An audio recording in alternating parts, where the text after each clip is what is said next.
복음 13장 31절로 38절인데요. 오늘은 8절 우리 같이 읽고 시작하도록 하겠습니다. 우리 8절 읽으실 때 살아계신 하나님의 음성을 듣게 되기를 바랍니다. 함께 하시겠습니다. 시작. 베드로가 이르되 내 발을 절대로 씻지 못하시리이다. 예수께서 대답하시되 내가 너를 씻어 주지 아니하면 내가 나와 상관이 없느니라. 아멘. 예수께서 잡히시기 전날 밤에 세 가지 일이 있었습니다. 첫 번째는 제자들의 발을 씻기시는 세족식이 있었고, 이어서 성만찬을 나누는 것이 나의 살과 피다 하시는 성만찬을 나누는 일이 있었고, 그 다음으로는 아주 긴 설교를 하시게 되는데, 이것이 가장 유명한 다락방 강화입니다. 그러니까 복음서의 산상수훈과 더불어 이 다락방 강화가 예수님의 가르침의 가장 결정체라고 할 수 있을 텐데, 어찌됐거나 이 다락방 강화는 모든 대중에게 설명하신 것이 아니라 가장 친근한 제자들에게 이 말씀을 나누셨다는 것이 굉장히 중요한 포인트가 되겠습니다. 예수님의 모든 말씀이 다 중요하고 모든 기적과 이적이 그 뜻이 깊겠지만, 그 3년의 공생애를 모두 다 정리하는 엑기스가 요한복음 13장으로부터 17장까지 있는 이 다락방 강화가 아닐 수가 없습니다. 그래서 이제 쭉 우리가 13장으로부터 이제 17장까지 쭉 우리가 묵상하면서 마지막에 예수님의 대제사장 기도로서 이렇게 이 강화가 맞춰지고 이제 십자가를 지시게 되는데, 그 부분을 우리가 잘 묵상하면서 주님의 뜻을 찾아가는 은혜가 우리 교회 가운데 있었으면 좋겠습니다. 그러니까 세족식은 사실상 구원을 상징하게 됩니다. 이 구원이 어떻게 이루어지게 되었는가? 예수님의 겸손 때문이고 사랑 때문이다라는 이야기를 13장을 하기 위해서 지금 쭉 이 스토리로 전개해내고 있습니다. 예수님이 우리를 사랑하셨기 때문에, 예수님이 겸손하시기 때문에 참 하나님이신 예수께서 인간의 옷을 입고 오셨다. 이 성육신이 겸손입니다. 우리의 인생에 희노애락을 다 채울하시고 우리의 편이 되어 주신 것도 주님의 겸손이고 사랑입니다. 율법을 명하신 분인데 율법의 요구에 겸손하게 순종하신 것이 겸손입니다. 복음을 통하여 율법을 완성시키신 것도 겸손입니다. 이렇게 친근하게 제자들을 섬기고 가르치신 것도 겸손이고, 주와 선생된 우리 주님께서 제자의 발을 다 씻기신 것도 겸손입니다. 그리고 더 나아가 자신의 십자가에 모든 살을 찢으시고 모든 피를 우리를 위하여 흘려주신 것이 가장 큰 겸손이며 사랑인 줄로 믿습니다. 그래서 그 예수 그리스도의 이 십자가의 대속의 은혜가 이렇게 씻기는, 그러니까 우리 전체를 깨끗하게 하는 주의 보혈의 권세로서 죄된 우리를 흰눈보다 양털보다 희게 하는 그 모든 사역이 어린 양 대신 예수 그리스도, 유월절 어린 양 대신 예수 그리스도의 대속의 죽음과 부활하심을 통하여 우리에게 왔다는 것을 근거로 해서 이 세족식을 제자들에게 행하시는 것입니다. 내가 너를 씻어주지 아니하면 내가 너와 상관이 없다. 그러니까 주님과의 관계 그리고 교제가 나눠지게 되는데요. 9절 10절 한번 같이 읽어봅니다. 읽겠습니다. 시작. 시몬 베드로가 이르되 주여 내 발뿐 아니라 손과 머리도 씻어 주옵소서. 예수께서 이르시되 이미 목욕한 자는 발밖에 씻을 필요가 없느니라. 온몸이 깨끗하니라. 너희가 깨끗하나 다는 아니니라 하시니. 이건 참 베드로는 매력적입니다. 그죠? 절대로 주님 제 발을 못 씻깁니다. 이랬다가 또 안 씻기면 너랑 나랑 상관이 없다 그러니까 이제 또 어떻게 해요? 발뿐만 아니라 손도 머리도 씻어 주십시오. 너무 매력적인 사람 같습니다. 여러분, 여기서 목욕은 컨버전, 회심이에요. 성령께서 인생에 단 한 번 우리에게 들어오셔서 십자가 대속의 은혜가 믿어지는 것입니다. 여러분, 믿는 게 아니에요. 어떻게 믿어요, 그거를? 성령께서 완전히 우리를 사로잡아 주셔서 내가 하나님 앞에 죄인이라는 것을 고백하는 것입니다. 저 사람보다는 내가 도덕적으로 윤리적으로 더 나을 수는 있겠지만 내가 전능하신 하나님 앞에서 감출 수 없는 죄인이라는 것, 죽을 수밖에 없는 죄인이라는 죄의 비참함을 확인하는 것, 이것이 컨벌전, 회심으로 들어오는데 이것이 목욕하는 사건입니다. 이스라엘 백성들은 목욕탕 문화였습니다. 여러분, 목욕을 하고 나서 공중 목욕탕에서 목욕을 하고 나서 집에 올 때 그 길이 다 흙길이니, 여러분 고대 영화를 보시면 다 샌들 문화 아닙니까? 그 샌들을 신고 공중 목욕탕에서 집으로 오면 목욕할 필요가 있어요, 없어요? 그렇다고 발 씻을 필요도 없는 상태일까요, 아닐까요? 집으로 왔으면 발을 씻어야 될까요, 안 씻어야 될까요? 여러분 도와주세요. 저도 힘들어요. 예, 씻어야 돼요. 목욕할 필요 있어요, 없어요? 없어요. 발만 씻으면 돼요. 그 문화를 정확하게 주님이 따오셔서 목욕한 사람은 다시 목욕할 이유가 없어. 컨버전, 완전히 회심한 사람은, 예수의 보혈로, 십자가의 보혈로 완전히 대속이 끝난 사람은 더 이상 목욕할 필요가 없어. 그런데 발은 씻어야 돼라고 말씀하고 계시는 것입니다. 우리가 예수를 믿고 구속함을 받아도 오늘 오집사님 기도해 주신 대로 우리가 이 죄 많은 세상을 살다 보면 죄에 물들고 이렇게 묻을 때가 있는 것이죠. 마치 목욕한 사람이 집에 가는 그 동안에도 흙먼지 뒤집어 쓰고 발이 더러워지는 것처럼 우리가 이 땅을 살아가면서 얼마든지 그런 죄에 물들 수 있단 말입니다. 그러나 이 죄가 더 이상 저와 여러분의 구원을 취소시키는 죄가 아니라고 제가 늘 이 말씀을 나눌 때, 복음을 나눌 때 말씀을 드렸습니다. 죄를 안 짓는 건 아닙니다. 그러나 이 죄에 대한 처벌이 달라졌습니다. 제가 그러면서 늘 남집사님께서 전혀 모르는 사람이 남집사님 가게에서 1,000만 원을 들고 나가면 신고해야 안 해요? 하죠. 근데 아들이, 우리 건우가 1억을 들고 나갔어요. 훨씬 더 큰 돈. 근데 건우가 가진 걸 아세요. 어떻게 하실 거예요? 경찰에 신고하실 거예요? 하신댄다 또. 여러분, 같은 죄인데 달라요. 어떤 관계는 법적인 책임을 묻는 관계가 있고요. 어떤 관계는 내 아들이 이걸 왜 가져갔을까? 어차피 지 돈인데 이라는 생각으로 왜 가져갔는지 내가 알아봐야겠다. 가져간 게 분명하다면 이렇게 대우하는 것과 누가 가져갔는지 아는 즉시 신고하는 것과는 다른 얘기 아닙니까? 마찬가지로 하나님과 우리가 자녀가 된 이 관계는, 여러분, 똑같은 죄를 져도 하나님께서 법적인 책임을 묻지 않겠다. 이것이 칭의, 법정에서 의롭다 여김을 받은 것입니다. 우리는 의롭다 여김을 받았지만 죄 안 짓는 사람이 아닙니다. 완전한 성화는 이 땅에 없어요. 영화, 우리가 정말로 그리스도로 옷 입을 때 그때야 비로소 우리는 완전한 성화에 들어갈 것입니다. 그전에는 죄를 짓지만 이 죄는 법적인 처분을 받거나 관계가 깨지진 않는다. 아들이 돌 들고 나가면 인연을 끊으실 거예요? 다시는 너 안 봐. 이거는 자식이나 하는 얘기지 부모는 절대 할 수 없는 얘기입니다. 우리 하나님도 마찬가지. 우리가 무슨 죄를 져도 자녀이기 때문에 반드시 회복시키시고야 마실 줄로 믿습니다. 그게 복음이지, 여러분.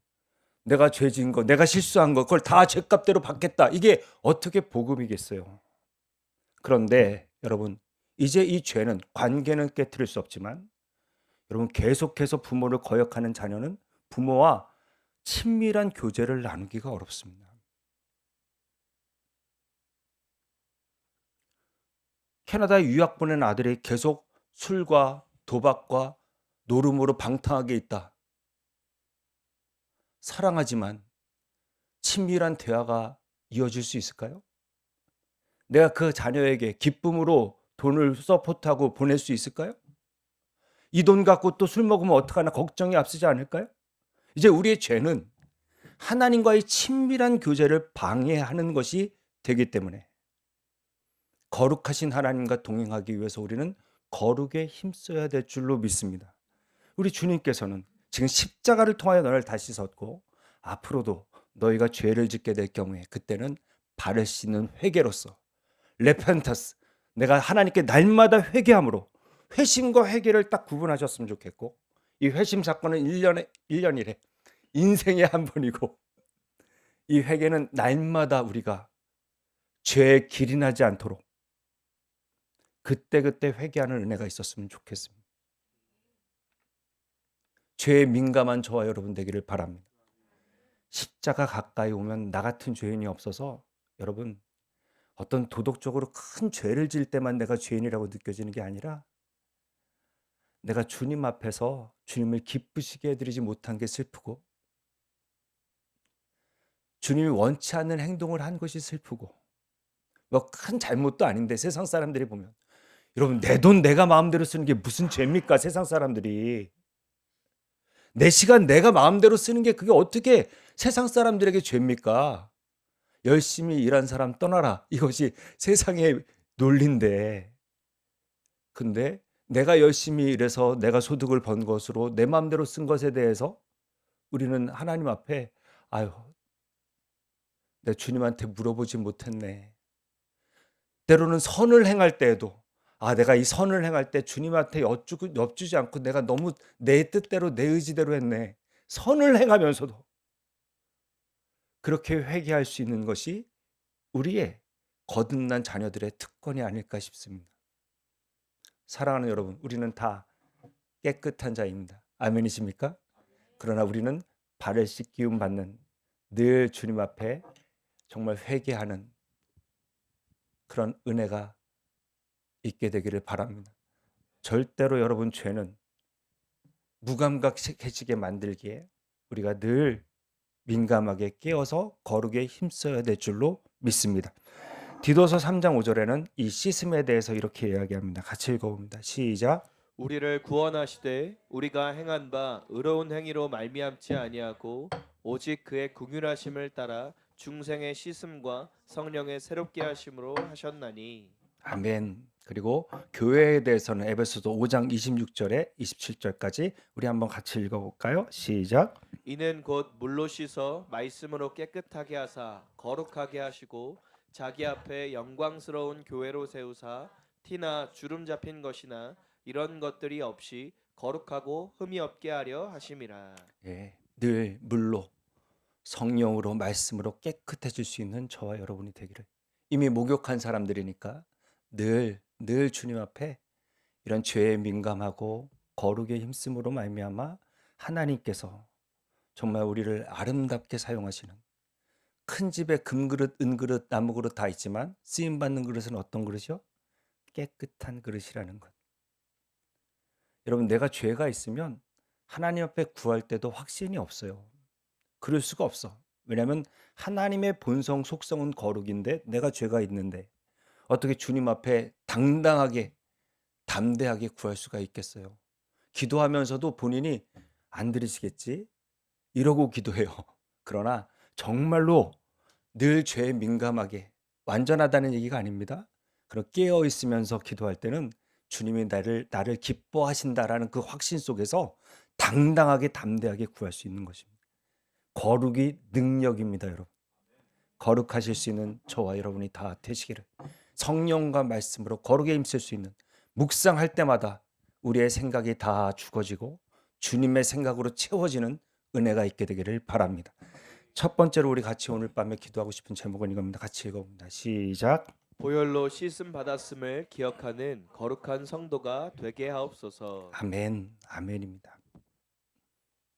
그리스도의 십자가 대속의 은혜로 우리의 모든 죄가 정결하게 거룩하게 깨끗하게 되었음을 믿고 하나님 앞에 은혜의 보좌 앞에 담대히 뛰놀 수 있는 저와 여러분이 다 되시기를 바랍니다.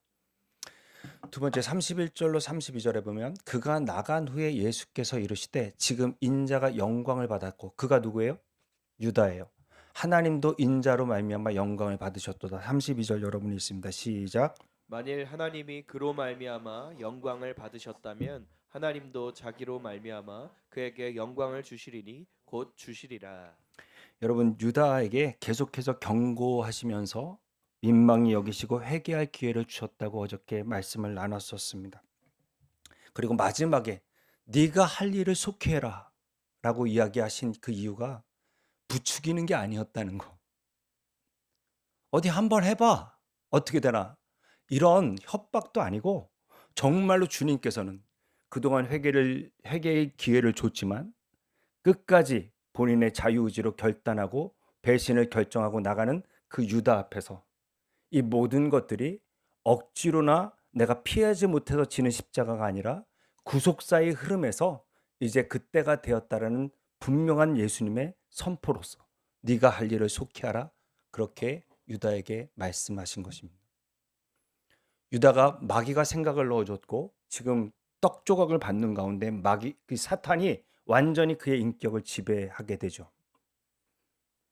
여러분, 기도원에 옛날에 가보시면 이렇게 잠깐 귀신 들린 사람들 보면 조현병 증상처럼 막 갑자기 막 환청이 보이고 환상이 보이고 뛰고 막 이렇게 그러지만, 진짜 여러분, 사탄이 그 사람의 혼적인 영역, 인격적인 영역까지 완전히 사로잡아 버리면 정말 엄청나게 냉철한, 차디찬, 근데 그의 모든 생각이 합리적이며 사탄적인, 그러니까 굉장히 사람이, 사탄에 사로잡힌 사람은, 완전히 혼적인 영역까지 내어준 사람은 그렇게 뛰거나 그러지 않아요.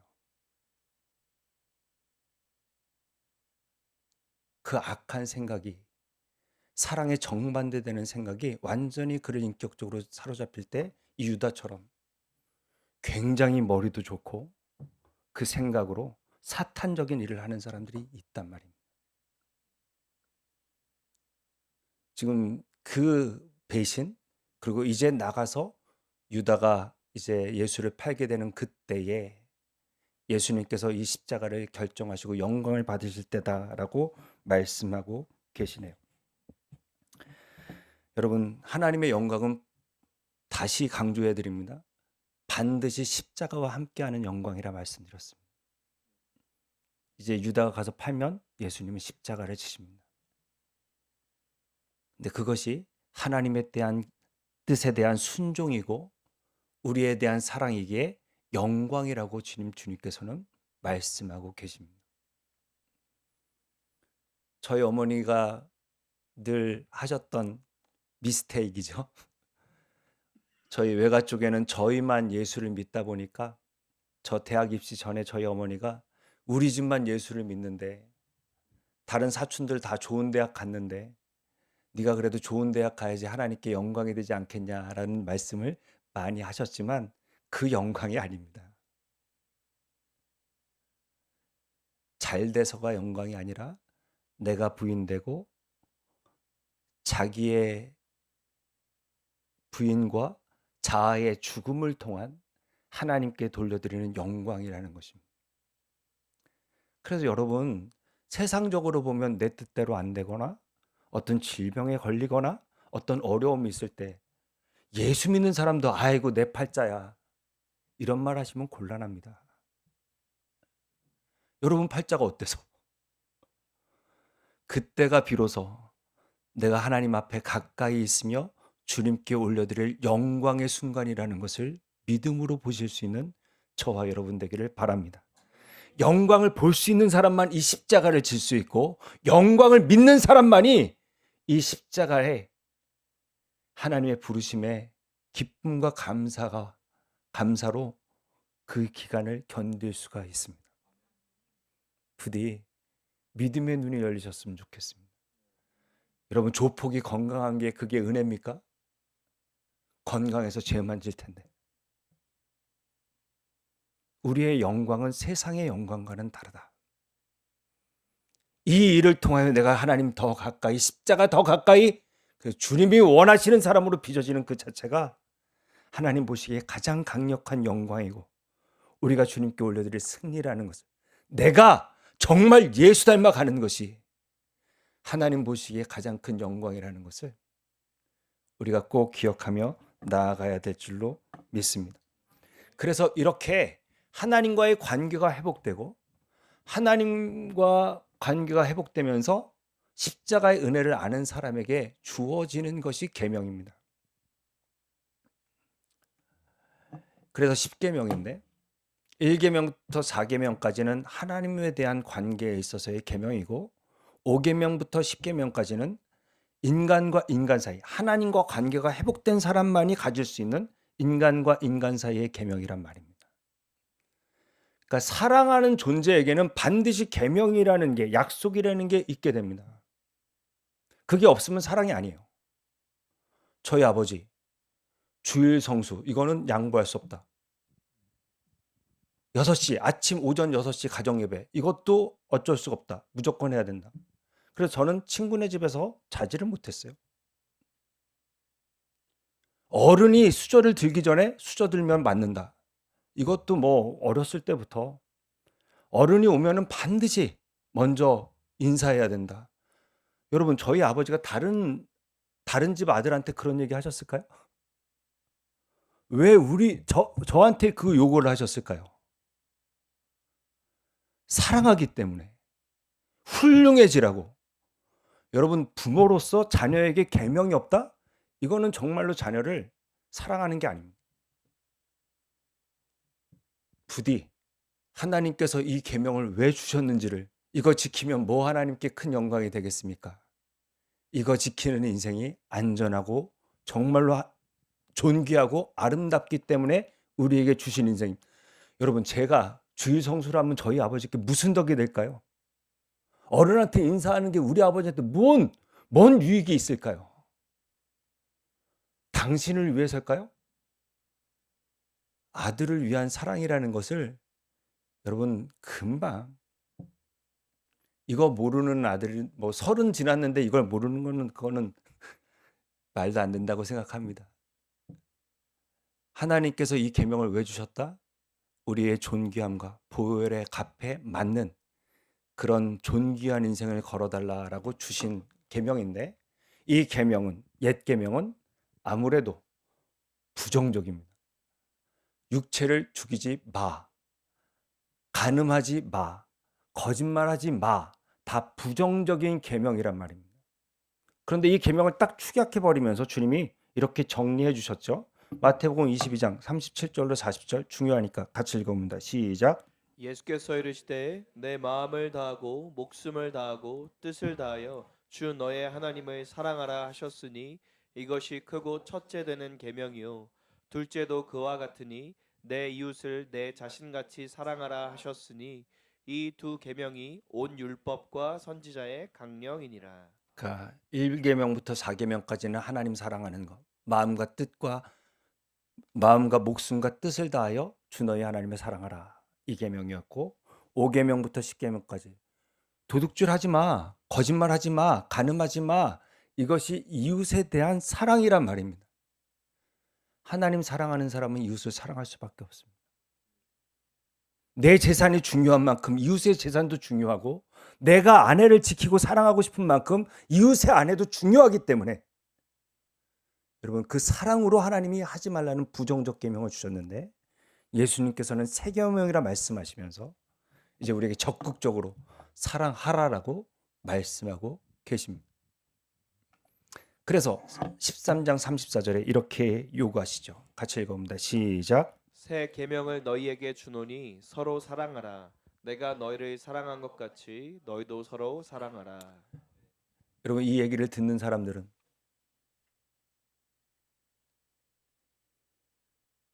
오늘 밤 나를 3번 부인하고 저주할 사람입니다. 이제 십자가에 다 도망가고 남지 않을 배신자들에게 주님이 주신 말씀입니다. 처절하게 실패할 사람들에게 주님은 새 계명을 주시고 서로 사랑하라라고 말씀하고 계십니다. 요한복음은 가장 늦게 쓰셔진 복음서입니다. 신학적으로도 제일 정리가 잘 돼 있고, 또 하나, 사도 요한이 거의 90세 가깝게 넘게 살면서 거의 1세기 말년까지 되는 그때 교회는 두 가지의 문제로 시달렸습니다. 바깥으로는 엄청난 핍박, 사자밥이 돼야 되는 그런 핍박, 안으로는 영지주의의 아주 교묘한, 간교한, 지금으로 말하면 신천지 같은 이단의 공격에 받게 됐습니다. 언제나 여러분, 박해가 오면 교회는 깨집니다. 어떻게 해요? 순교의 그룹과 배교의 그룹으로. 언제나 이단이 출몰하면 이단에 분별 없이 넘어간 사람들과 그걸 깨어서 지킨 사람들이 나눠지게 됩니다.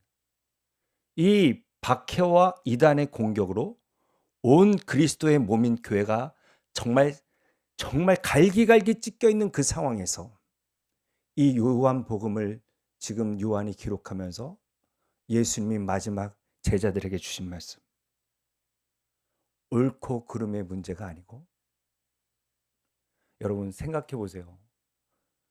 노란불에 내가 섰는데 지나가도 인간같이 안 보이는 우리들이, 내가 순교했는데, 우리 아버지가 순교했는데 배교했어? 그걸 보겠어요? 교회 안에서?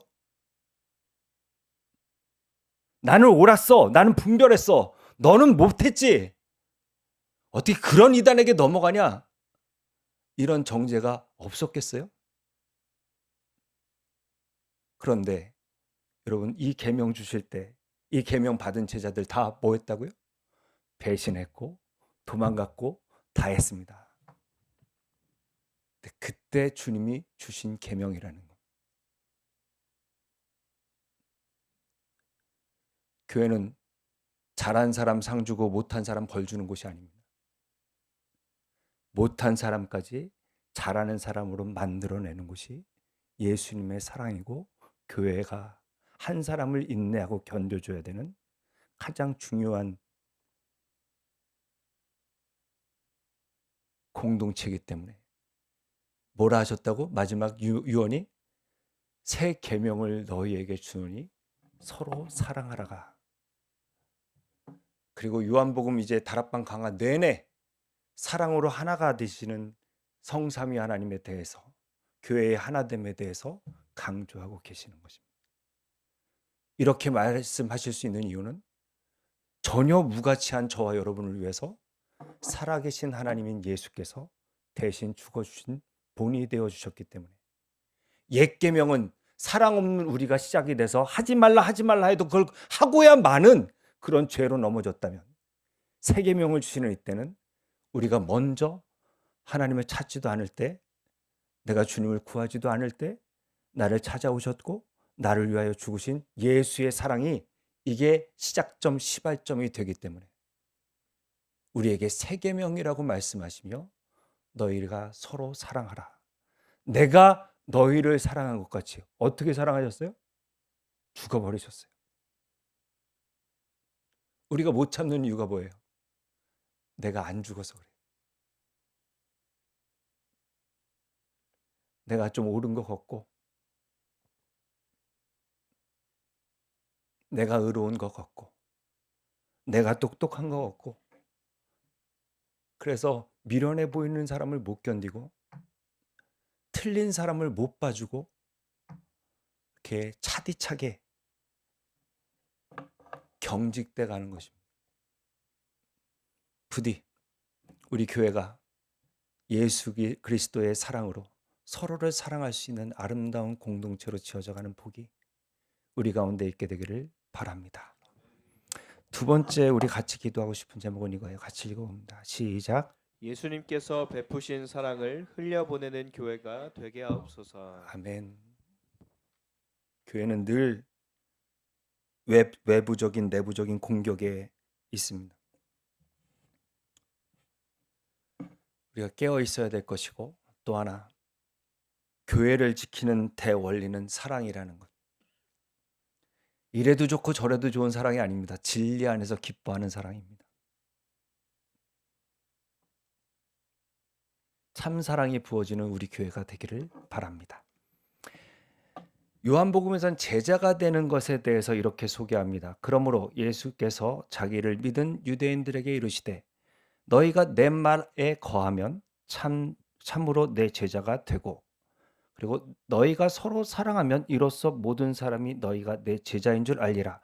15장 8절은 여러분이 읽습니다. 시작. 너희가 열매를 많이 맺으면 내 아버지께서 영광을 받으실 것이요 너희는 내 제자가 되리라. 이렇게 말씀에 순종하는 것, 사랑하는 것, 그리고 순종을 통하여 주시는 열매로 이제 하나님께 영광 올려드릴 때 그때 제자가 된다. 다 계명의 관계가 있는 것입니다. 그런데 제자라고 했던 베드로가 지금 예수님이 하시는 것이 너무 낯섭니다. 무슨 일이 있나? 도대체 오늘 이 밤이 도대체 무슨 경우인가? 라고 엄청 지금 내일 나누겠지만 제자들의 마음이 복잡했을 것입니다. 근데 베드로는 역시 베드로입니다. 이 복잡한 이 상황 속에서도 커바디스 도미네, 주여 어디로 가십니까? 라고 물어봤고, 예수님께서는 내가 가는 곳에 내가 지금은 따라올 수 없으나 후에는 따라오리라 라고 대답했습니다. 또 이제 베드로의 매력이 등장하죠. 우리 37절 한번 읽어볼까요? 읽겠습니다. 시작. 베드로가 이르되 주여 내가 지금은 어찌하여 따라갈 수 없나이까 주를 위하여 내 목숨을 버리겠나이다. 여러분, 베드로는 베드로입니다. 그죠? 어찌하여 따라갈 수 없나이까 주를 위하여 내 목숨을 버리겠나이다. 여러분, 이게 진심일까요? 진심이 아닐까요? 진심이에요. 그 진심을 지킬 수 있는 실력이 있나요? 없나요? 그럼 저와 여러분은 다를까요? 그럼 중요한 게 있습니다. 지금 따라오지 못한다고 얘기하신 예수님은 영의 생각이고, 난 주님을 죽기까지 따르겠다고 하는 것은 베드로의 육적인 생각입니다.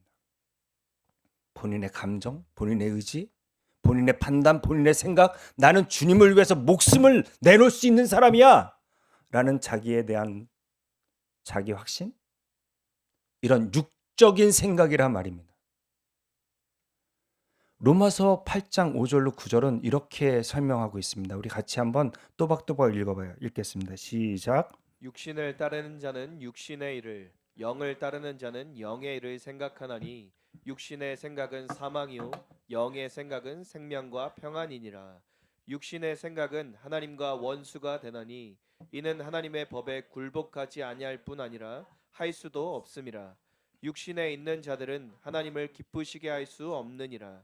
만일 너희 속에 하나님의 영이 거하시면 너희가 육신에 있지 아니하고 영에 있나니 누구든지 그리스도의 영이 없으면 그리스도의 사람이 아니라. 아멘. 사랑하는 여러분, 육의 생각을 죽이고 영의 생각으로 사실 수 있는 저와 여러분 되기를 바랍니다. 여러분, 우리가 기도할 때 원수도 사랑하게 해주십시오 막 이러면 정말 좀 홀리해진 것 같고 또 그럴 수 있을 것 같고 그렇게 감정이 오지만, 막상 눈을 딱 뜨고 그 원수의 얼굴 하는 짓을 딱 보면 전혀 용서하고 싶은 생각이 들지 않습니다. 오늘 기도했다고 그렇게 달라지지 않아요.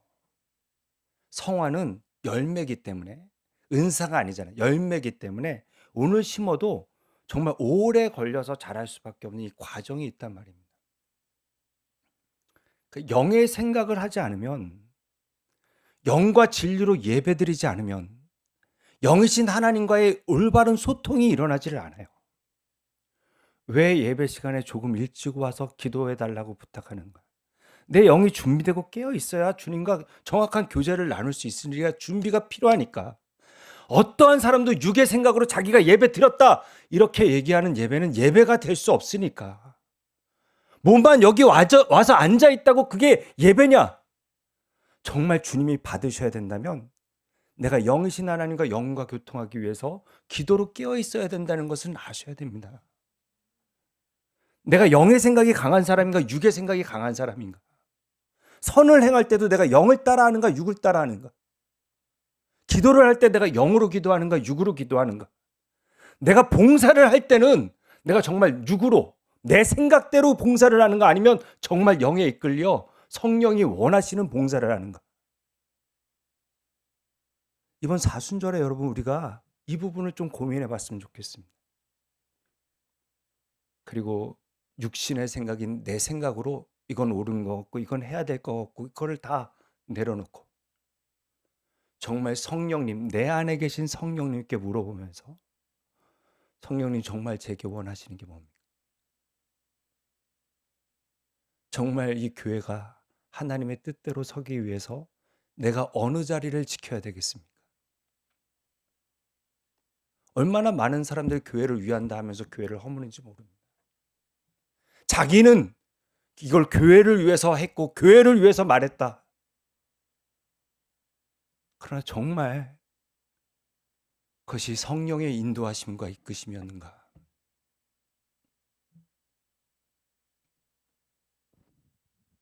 주님은 이렇게 영으로 대답하십니다. 38절 읽어봅니다. 시작.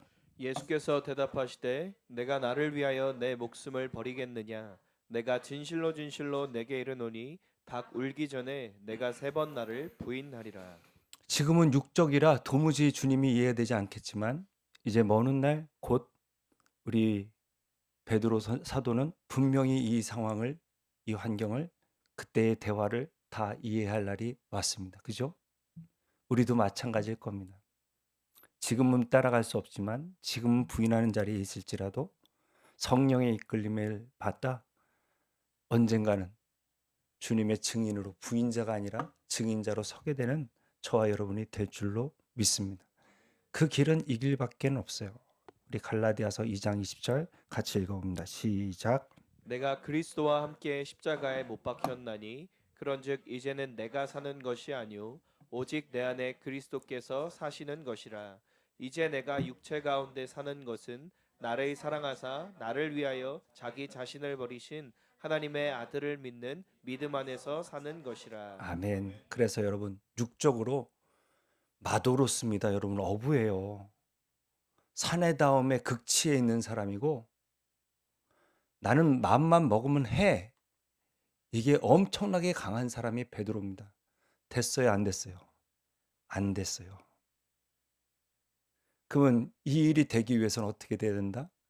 우리 자아가 죽고 영으로 주님의 증인이 되는 그 은혜를 있는 사람만이, 그리스도의 영이 강력하게 내 인격과 생각을 지배해주는 그 사람만이 끝까지 주님 가시는 길을 따라갈 수 있게 우리는 육의 생각을 내려놓고 영으로 나아가야 될 줄로 믿습니다.